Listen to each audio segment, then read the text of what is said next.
बना के। हाँ हेलो। जी नमस्कार सर, मैं आदर्श चौधरी कटिहार की आवाज़ से। सबसे पहले स्वागत है सर आपका। जी धन्यवाद। जी मैं कुछ सवाल करना चाहता हूँ, ये लॉकडाउन को लेके और जो सरकार का नीति निकला है और जो आदेश दिए हैं उसका सर कितना पालन हुआ है और क्या क्या कमी रह गई है, इसके बारे में थोड़ा संक्षिप्त में बताइए। देखिए, एक बहुत बड़ा महामारी है जो चाइना से आया था, विदेश से, जी और अपने देश में तो काफी विलंब आया।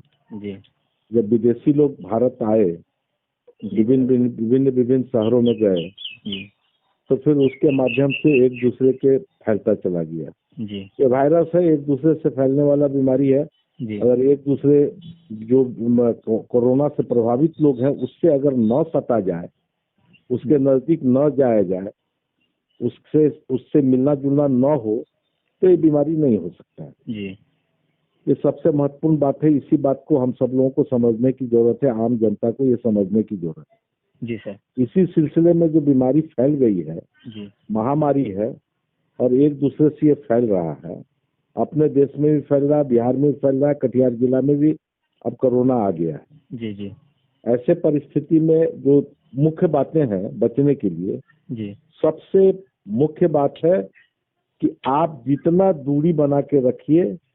लोग तो सोशल डिस्टेंसिंग की बात करते हैं, लेकिन मैं वो बात नहीं करता हूँ। मैं सामाजिक दूरी तो नहीं बनाने के लिए बोलूंगा, जी लेकिन इतना जरूर बोलूंगा कि व्यक्ति से व्यक्ति की दूरी बना के रखिए। जी घर में भी, परिवार में भी कम से कम 1 मीटर, 3 गज, 2 गज, 3 गज की दूरी बना के घर पर भी रहिए, जी और बाहर निकलिए तो निश्चित रूप से दूरी बना के लोगों के साथ रहिए। जी ये डिस्टेंस होना बहुत जरूरी है एक दूसरे का, एक बात।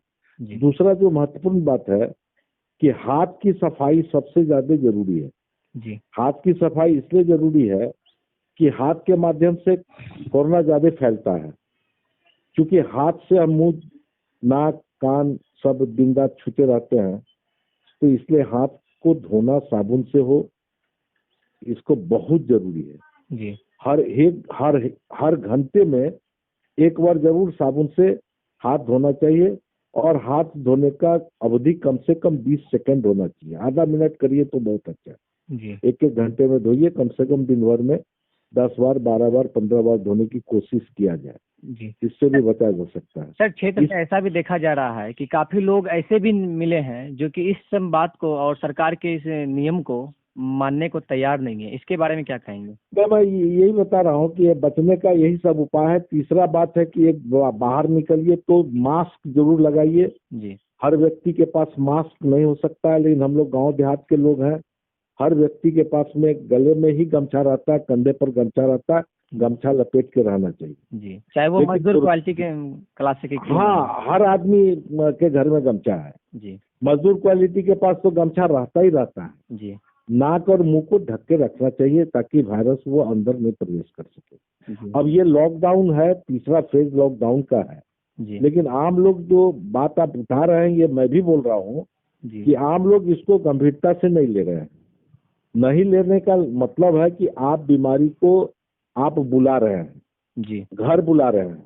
अगर किसी एक व्यक्ति को कोरोना आ जाए, हो जाए, जी जाता है और घर में पत्नी से मिलता है, माँ बाप से मिलता है, बच्चों से मिलता है, परिवार के लोगों से मिलता है, सबसे पहले वो घर में ही फैलाएगा। जी तो क्यों अपने चलते अपने पूरे परिवार को इस बीमारी की, महामारी के चक्कर में डालने का लोग कोशिश कर रहे हैं। इससे बचने की जरूरत है, बचना चाहिए। गांव समाज में लोग नहीं समझ रहे हैं, इसको बहुत गंभीरता से लेने की जरूरत है।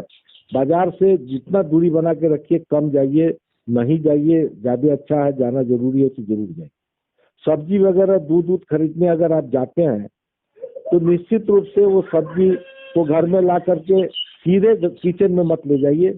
घर में उसको 5-6 घंटे बाहर छोड़ दीजिए, कोई दरवाजे पर छोड़ दीजिए, कहीं रख दीजिए सुरक्षित स्थान पर।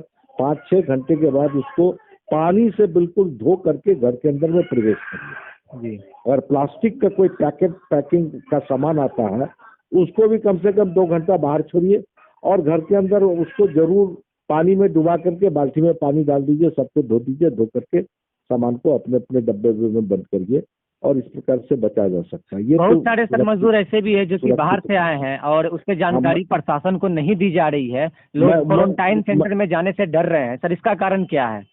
उसका कारण यह है कि लोग 1 महीना, 2 महीना, 6 महीना, 8 महीना, 1 साल पर मजदूर वहां से आ रहा है, जी बहुत कठिनाई से आया है, आ भी रहा है कठिनाई से, जी वह घर की ओर भागना ही चाहता है, भागता ही है।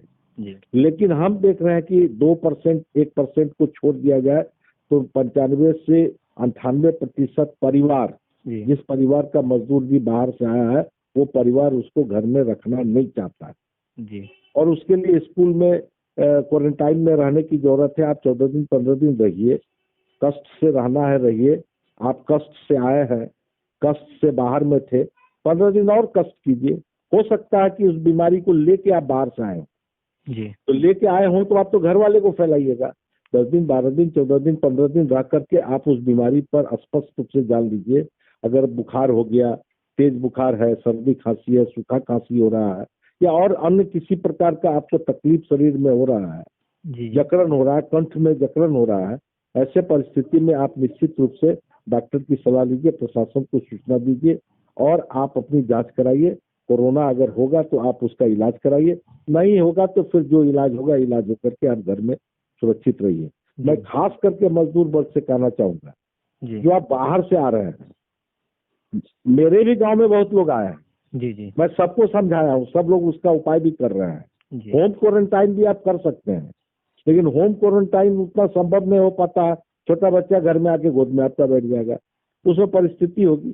तो गांव के स्कूल में रहिए या और कोई रैन बसेरा है वहाँ रहिए, कोई भी व्यवस्था है वहाँ रहिए।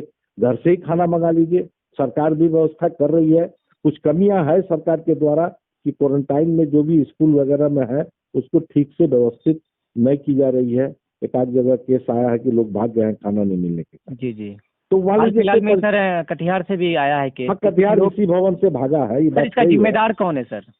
अब जिम्मेदार तो हम तो मानते हैं वही व्यक्ति जिम्मेदार है जो भागा है। जी सबसे पहले तो वो खुद का जिम्मेदार है, जी क्योंकि वो भागा है तो वो खुद जिम्मेदार है। पर सर यहाँ देखा जा रहा है कि लोगों का कहना है सही से खाना पीना ना मिलने के कारण वो निकले हैं। अब देखिए, ये तो जांच का विषय है, आप भी नहीं जान रहे, हम भी नहीं जान रहे हैं जी। खाना मिल रहा था कि नहीं मिल रहा था। अगर नहीं मिल रहा था तो ये दुर्भाग्य है। जी सरकार को चाहिए कि व्यवस्था करनी चाहिए। जो स्थानीय जनप्रतिनिधि हैं, जो म्युनिसिपल कॉरपोरेशन एरिया के जो ward commissioner, concerning ward commissioner है, उसको लेकर के जो चेयरमैन है, वाइस चेयरमैन है, जो विधायक हैं, एमपी हैं, जो भी हैं, जी जी जो भी जनप्रतिनिधि हैं या कोई सामाजिक है लोग हैं, गांव समाज के लोग भी उसको खिलाना चाहिए। मैं देख रहा हूँ बिहार में तो दारू बंद है। जी जी देश में जहां भी दारू का दुकान खुला है, इतनी इतनी लंबी लंबी भीड़ है, लोगों को दारू पीने का नाजायज पैसा है, लेकिन आप 10 आदमी 20 आदमी को खाना नहीं दे सकते हैं। तो बड़ी बात नहीं, कोई भी परिवार पाँच आदमी को खिला सकता है।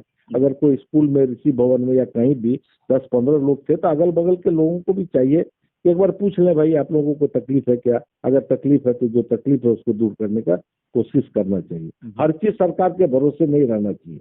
जी आपका स्वास्थ्य आपके लिए है, आप अपना जिंदगी आपके लिए है। जिंदगी में आप आए हैं, अपने लिए आए हैं और आपको खुद बचना है। और सरकार से जितना संभव है मदद लेना है, सरकार को भी जितना संभव है उसको मदद देना है। इसीलिए तो सरकार है, और अच्छी सरकार है। बिहार में भी अच्छी सरकार है, केंद्र में भी अच्छी सरकार है। मजदूरों को पैसा दिया जा रहा है, जो जनधन योजना में पैसा दिया गया, अनाज वितरण किया जा रहा है, सब कुछ किया जा रहा है। कोशिश तो की ही जा रही है सरकार के माध्यम से, लेकिन अपने भी स्वयं को चिंता करनी चाहिए कि लोगों को स्वयं को बचना और स्वयं को, परिवार को, उसको या आम समाज गांव के लोगों को भी बचाना, ये सबका पुनीत कर्तव्य है। ये महामारी है, कोई मामूली चीज नहीं है। और ये मैं बता देना चाहता हूँ कि अभी स्थिति सुधरने नहीं जा रही है, स्थिति गंभीर है। जी जिस प्रकार से अभी भी देश के अंदर में कोरोना पीड़ित परिवार बढ़ रहे हैं, हालांकि अच्छी सूचना है कि अच्छी संख्या में अच्छे हो रहे हैं।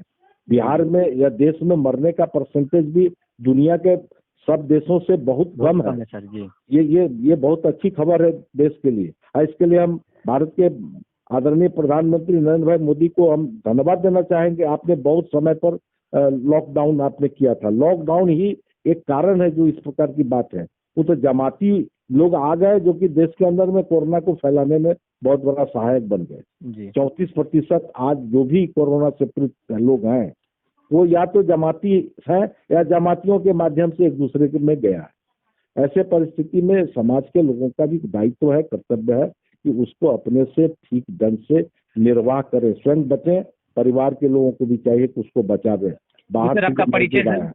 मैं विभास चंद्र चौधरी, पूर्व विधायक बना।